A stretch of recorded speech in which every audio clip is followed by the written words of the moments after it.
오늘 주신 하나님 말씀은 사도행전 4장 32절에서 5장 11절까지 말씀, 저와 한 절씩 교독하시겠습니다. 믿는 무리가 한 마음과 한 뜻이 되어 모든 물건을 서로 통용하고 제 재물을 조금이라도 제 것이라 하는 이가 하나도 없더라.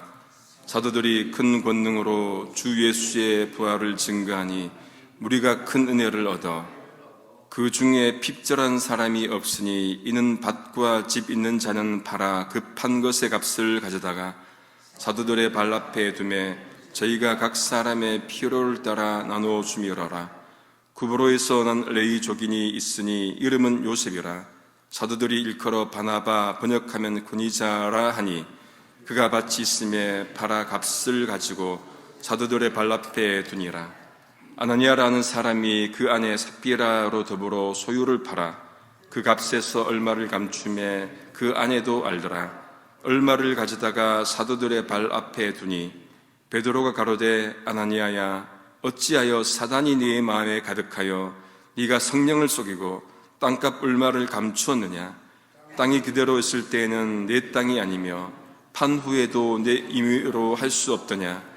어찌하여 이 일을 내 마음에 두었느냐. 사람에게 거짓말한 것이 아니요 하나님께로다.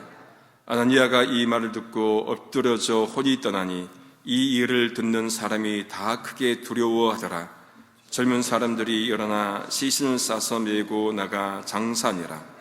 3시간쯤 지나 그 아내가 그 생긴 일을 알지 못하고 들어오니 베드로가 가로되 그 땅 판값이 이것뿐이냐.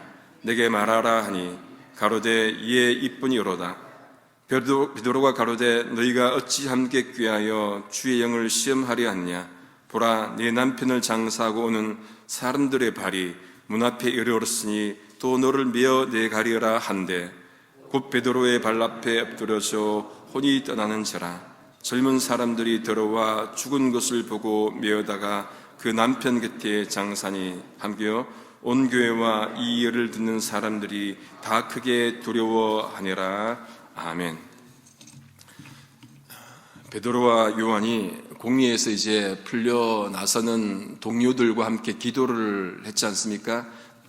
그랬을 때 온 모인 곳이 진동을 하고 그리고 성령 충만함을 받고 그리고는 담대하게 말씀을 증거를 했었지요.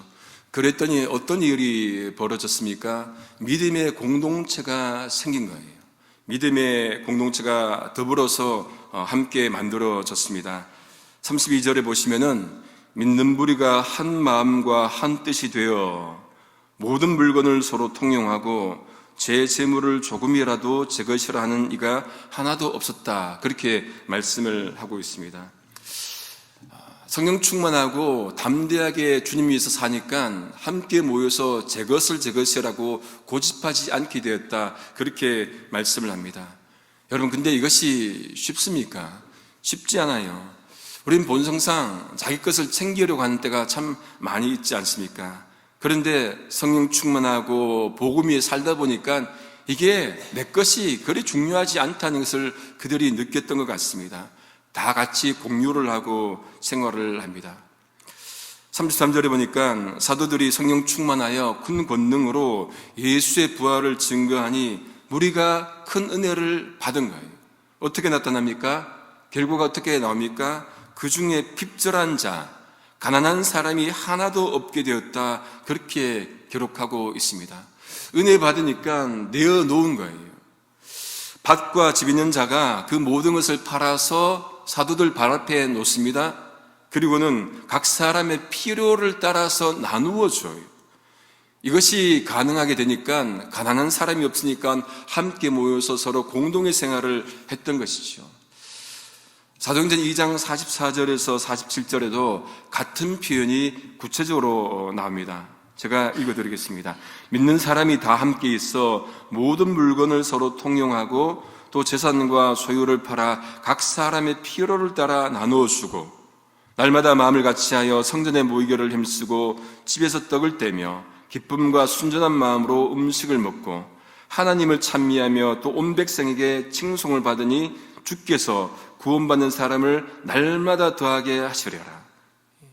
은혜 받고 한 공동체 되니까 내가 고집 않고 내어놓으니까 서로가 기쁘고, 그러니까 가난한 사람이 없게 되었다, 그렇게 말씀을 합니다. 여러분, 이것이 요즘 말하는 자발적 가난, 그런 걸 겁니다. 여러분, 내 건 내어놓는데, 그럼 내어놓으면 내가 쓸 것이 부족하잖아요.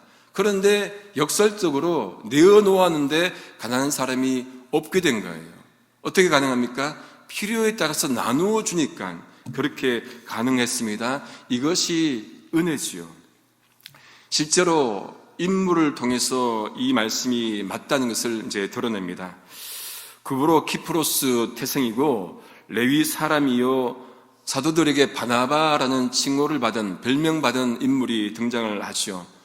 번역하면은 기역 한글로는 권위자, 그렇게 번역을 하는데, 다른 대부분의 번역을 보면은 위로의 아들, the son of encouragement, 격려의 아들로 그렇게 번역을 하고 있습니다. 그 바나바가 자기가 갖고 있는 밭을 팔아서 사도들 앞에 내어놓습니다. 이 바나바가 누구입니까? 바울을 바울되게 했던 인물이잖아요. 바울이 사도행전 9장에 보시면은 담메색 도상에서 회심하고 주님 만나고는 이제 완전히 바뀌었죠. 그리고는 어떻게 합니까? 예루살렘으로 가서 사도들을 만나겠다, 제자들을 만나겠다 하니까 사도들은 약간 미심쩍은 거예요. 두려웠죠. 예수 믿는 사람 핍박하고 죽였던 인물이 자기들을 만나러 온다니까 얼마나 좀 두려웠겠습니까? 그럴 때 누가 등장합니까? 바나바가 등장해서 바울을 데리고 가서 그가 어떻게 주님을 만났는지, 어떻게 담대하게 복음을 증거하는지 그렇게 말해 주게 되죠. 위로의 아들 바나바의 모습입니다. 또 사도행전 15장 이하에 보시면은, 15장 36절 이하에 보시면은 이 바나바와 바울이 이전에 전도했던 곳을 다시 방문하려고 하죠. 그때 마가 요한을 데리고 가는지 안 되는지에 대해서 또 갈등을 빚지 않습니까? 왜냐하면은 이전 여행에서 마가가 전도하다가 이제 가버렸잖아요. 그 바울은 좀 괘씸한 거예요. 같이 안 가겠다. 근데 바나바는 어떻게 합니까? 그래도 데려가자. 둘이가 심하게 싸우고는 헤어지지 않습니까? 바나바는 끝까지 챙기려고 했어요. 싸매려고 했고, 감싸려고 했고, 그런 모습을 보더라도 바나바는 뭔가 좀 위로하고 격려하고 그런 모습이 있는 것 같습니다. 비울 수 있는 것은 참다운 공동체를 이루려면은 먼저 성령 충만해야 합니다. 그리고 한마음 한뜻이 되어야 하는 것도 배우게 됩니다. 그리고 교회 안에서, 공동체 안에서 정말로 마음과 행동이 하나 되는 것이 중요하겠죠. 그러려면 어떤 마음이 있어야 합니까? 배려하는 마음이 있어야 되는 거예요. 나만 있는 게 아니고 더불어 있네, 딴 사람이 있네, 그런 배려하게 되는 거죠. 나만 있는 것이 아니라 공동체로 함께 있으니까 다른 사람이 있다는 것을 보게 되는 거예요. 그러면은 신경을 쓰죠. 나 혼자만 하는 것이 아니고 함께 더불어서 하게 됩니다. 근데 이것을 놓쳐버리면은 그 공동체가 또 분열이 생기고 어지럽게 되는 것이겠죠. 우리 모두 나눔의 삶을 살 필요가 있습니다. 왜 그렇습니까? 덤으로 사는 인생이기에 그래요. 우리가 살아가는 모든 인생들이 주님께서 주신 은혜로 사는 인생 아니겠습니까? 그러니 함께 더불어서 나누면서 살 필요가 있습니다. 이 바나바의 모습을 통해서 이 공동체의 좋은 모습을 봤다면은 좋은 모습만 있는 게 아니죠. 이제 5장으로 넘어가면은 나쁜 모습도 등장을 합니다. 아나니아와 삽비라가 바로 그 예예요. 반대 예입니다. 아나니아가 그의 아내와 더불어서 소유를 팝니다. 팔아서는 어떻게 합니까? 일부를 감추고는 나머지를 사도들 앞에 내어놓습니다. 초기교회 성도들이 함께 더불어서 공동으로 생활하는데 또 이렇게 부작용이 또 있기도 하죠. 사람 마음이 그런 것 같습니다. 내가 내어놓으려면은 뭔가 좀 아깝잖아요. 또 마음이 쓰리기도 하고. 그런데 베드로가 그 모습을 보고는 아나니아에게 이렇게 말을 합니다. 5장 3절에 보면은 아나니아야, 어찌하여 사탄이 네 마음에 가득하여 네가 성령을 속이고 땅값 얼마를 감추었느냐? 베드로는 지금 아나니아와 누구를 연관짓습니까? 사탄을 연관지어요. 사탄과 연관지으니까 사탄이 마음에 가득하니까 성령도 속이고 공동체에 내어놓아야 할 그것도 얼마를 감추게 되었다, 그렇게 보는 거죠. 우리 안에 성령이 가득하면 사탄이 힘을 발휘하지 못합니다. 반대로 사탄이 이렇게 가득하면 성령도 속이나 봅니다. 그런데 여러분, 사탄이 어떻게 성령을 이기겠습니까? 성령이 사탄을 이기지요. 그렇죠. 그런데 내 마음 안에 사탄과 성령이 함께 있으면은 이 상황이 달라지는 거예요. 왜 그렇습니까? 우리가 선택하기 때문에 그런 거예요. 사탄을 선택할 수도 있고 성령을 선택할 수도 있기 때문에 그것 따라서 사탄을 선택하면은 사탄이 성령을 이기게 돼 버린 겁니다. 어떻게 해요? 우리 안에서 우리가 선택하기 때문에. 죄가 문 앞에 엎드려 있는데 죄의 유혹을 받아서 우리가 넘어가면은, 그러면 우리가 죄인이 되는 것이죠. 전적으로 우리의 선택에 달려 있는 것입니다. 베드로가 계속해서 말씀하시는데 4절 말씀을 제가 세 번역으로 한번 읽어드리겠습니다. 그 땅은 팔리기 전에도 그대의 것이 아니었어. 또 팔린 뒤에도 그대 마음대로 할 수 있었던 것이 아니었어. 그런데 어찌하여 이런 일을 할 마음을 먹었소? 그 다음이 중요합니다. 그대는 사람을 속인 것이 아니라 하나님을 속인 것이요. 똑같은 말씀이 나오죠. 아나니아가 공동체를 속이고 얼마를 감춘 것은 사람 공동체를 속인 것이 아니라 하나님을 속였다, 그렇게 말씀을 합니다. 선택이 하나님을 속인 거예요. 선택이 성령을 속인 겁니다. 선택해서 사탄이 성령을 이기게끔 만들어버린 것이죠. 내 마음의 법이 하나님의 법을 따르지 않고 사탄의 법을 따르면은 그것은 공동체를 속인 것이 아니라 하나님을 속인 것이라, 그렇게 말씀을 합니다. 결과가 어떻게 됩니까? 속였더니 죽음으로 다가왔습니다. 모든 공동체가 보고 두려워 떨게 됩니다. 하나님을 속인 결과가 죽음으로 드러나 버리게 됐죠. 그걸 보는 공동체가 각성합니다. 돌아보게 됩니다. 자칫 잘못하면은 우리도 넘어갑니다. 우리는 뭐 특별합니까? 별납니까? 초기교회 성도들도 그렇게 뜨겁게 신앙생활을 하던 이들도 그렇게 바뀌었는데 순식간에 넘어지는데 우린들 별납니까? 우리도 넘어지기 쉬워요. 한순간에 넘어지기 쉽습니다. 그러니 끼어 있어야 하는 것이겠지요. 그러니 오늘 또 우리 힘이 아니라 성령의 힘으로 우리가 살아가야 합니다. 아나니아가 죽자 어떻게 됩니까? 장사를 치러버립니다. 젊은이들이 와서 시신을 싸서 메고 나가 장사합니다. 끝이에요. 누구 하나 슬펐다는 사람 없습니다. 눈물을 흘렸다는 사람 없습니다. 그냥 끝입니다. 사람이 끝이 좋아야 된다는 말이 괜히 있는 게 아닌 것 같아요. 아나니아가 죽고 난 다음에 3시간쯤 뒤에 삽비라가 돌아오지요. 삽비라는 이 상황을 몰라요. 베드로가 삽비라에게 말합니다. 그 땅 판 값이 이것뿐이냐? 물어요. 삽비라가 뭐랍니까? 이것뿐입니다. 베드로가 남편 아나니아에게는 묻지 않았습니다. 삽비라에게는 물어요. 뭡니까? 한 번 더 기회를 주는 거지요. 묻는 말에 거짓말할 수 있고 묻는 말에 진리를 말할 수 있는 거예요. 한 번 더 선택의 기회를 주었는데 바른 말 할 수 있는 기회를 주었음에도 불구하고 거부하고 거짓말을 한다면 더 큰 악이지요. 베드로가 또 말합니다. 너희가 어찌하여 함께 꾀하여 주의 영을 시험하려 하느냐? 함께 꾀하여 주의 영을 시험하려 하느냐? 보라, 네 남편을 장사하고는 사람들의 발이 문 앞에 이르렀으니 또 너를 메어 내갈 것이다. 베드로는 삽비라에게 하나님의 영을 시험했다, 그렇게 말을 합니다.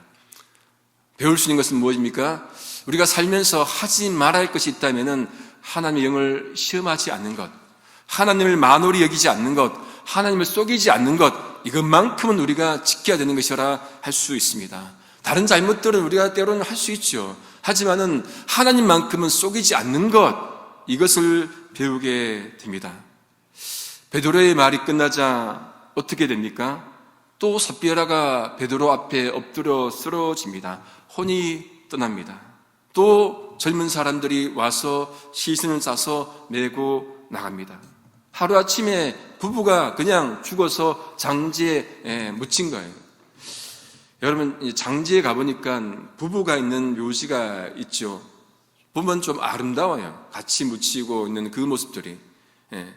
그러면 자식들도 찾아가고, 그런데 이렇게 아나니아와 삽비라처럼 이렇게 죽어버리면은 누가 가서 슬퍼하고 누가 가서 찾아가서 애도하겠습니까? 그렇게 사람이 어떻게 죽느냐는 어떻게 사느냐에 달린 것 같습니다. 그러니 우리가 한날을 하나님 뜻 가운데 잘 걸어가는 것, 이것이 우리의 마지막을 결정하는 것이다. 그렇게 볼 수가 있을 것 같습니다. 아나니아와 삽비라의 이야기가 온 교회에 퍼집니다. 퍼지니까 온 교회와 그 말을 듣는 모든 사람들이 다 크게 두려워합니다.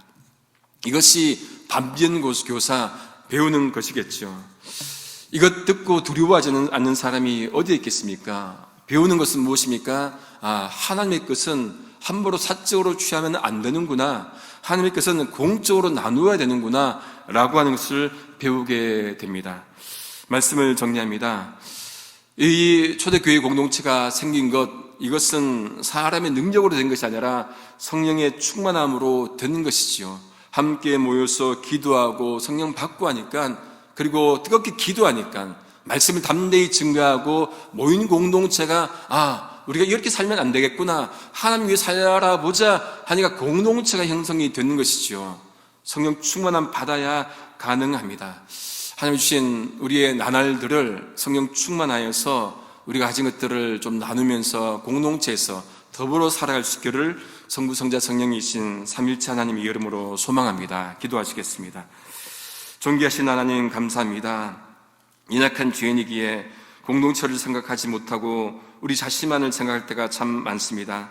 은혜 받았지만 삶은 변하지 않는 연약한 인생입니다. 불쌍히 여겨 주시옵소서. 죄인이기에 오늘도 주님의 은혜를 바라며 하나님이 원하시는 참된 공동체를 만들어가는 우리가 되도록 인도해 주옵소서.